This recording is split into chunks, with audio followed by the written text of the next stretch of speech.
દીવમાં ઘોઘલા પંચાયત ચોકને આકર્ષિત અને સુંદર બનાવવા શ્રી સમસ્ત જનરલ ખારવા સમાજ ઘોઘલા દ્વારા કલેક્ટર સાહેબને રજૂઆત। ઘોઘલા ખાતે ગામની વચ્ચે પંચાયત ચોક આવેલ છે। આ ચોકમાં વર્ષોથી વિવિધ સમાજના ધાર્મિક, સામાજિક અને પ્રશાસનના જાહેર કાર્યક્રમો થતા હોય છે અને ખાસ કરીને આ ચોક પાસે શ્રી રામ મંદિર, શ્રી હાટકેશ્વર મહાદેવ મંદિર, શ્રી હનુમાન મંદિર હોવાથી પ્રસંગોપાત ધાર્મિક ઉત્સવોની ભવ્ય ઉજવણી થાય છે।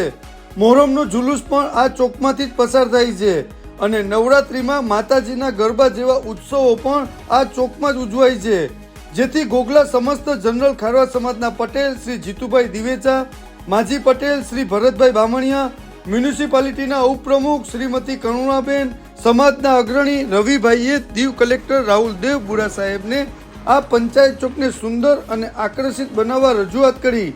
કલેક્ટર સાહેબે સમાજના હોદ્દેદારોની વાત સાંભળી અને આ ચોકને આકર્ષિત બનાવવા આશ્વાસન આપેલ છે।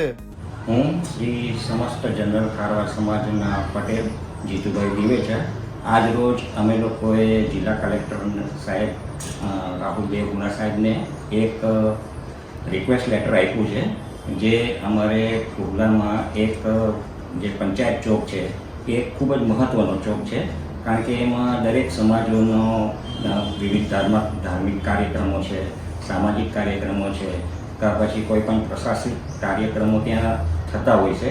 એ સિવાય ત્યાં 3 મંદિરો પણ આવેલા છે। એક શ્રી રામચંદ્રજીનું મંદિર છે, હાટકેશ્વર મંદિર છે અને હનુમાનજીનું મંદિર છે।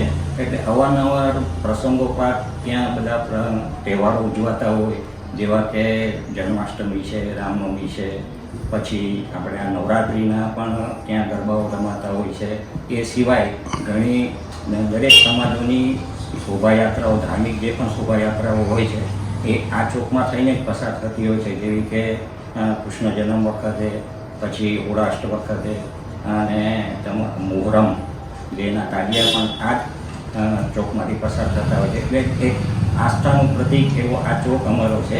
એના માટે અમે લોકોએ રજૂઆત કરી છે કે આ ચોકને આકર્ષિત અને સુંદર બનાવવામાં આવે, જેથી કરીને દરેક સમાજની એક ધાર્મિક લાગણી પણ જળવાઈ રહે અને એક સુંદર ચોક બની જાય તો આ દરેક સમાજના માટે આવા બધા જે ધાર્મિક કાર્યક્રમો છે એનો એક સારો એવો ઉપયોગ થાય આ ચોકનો।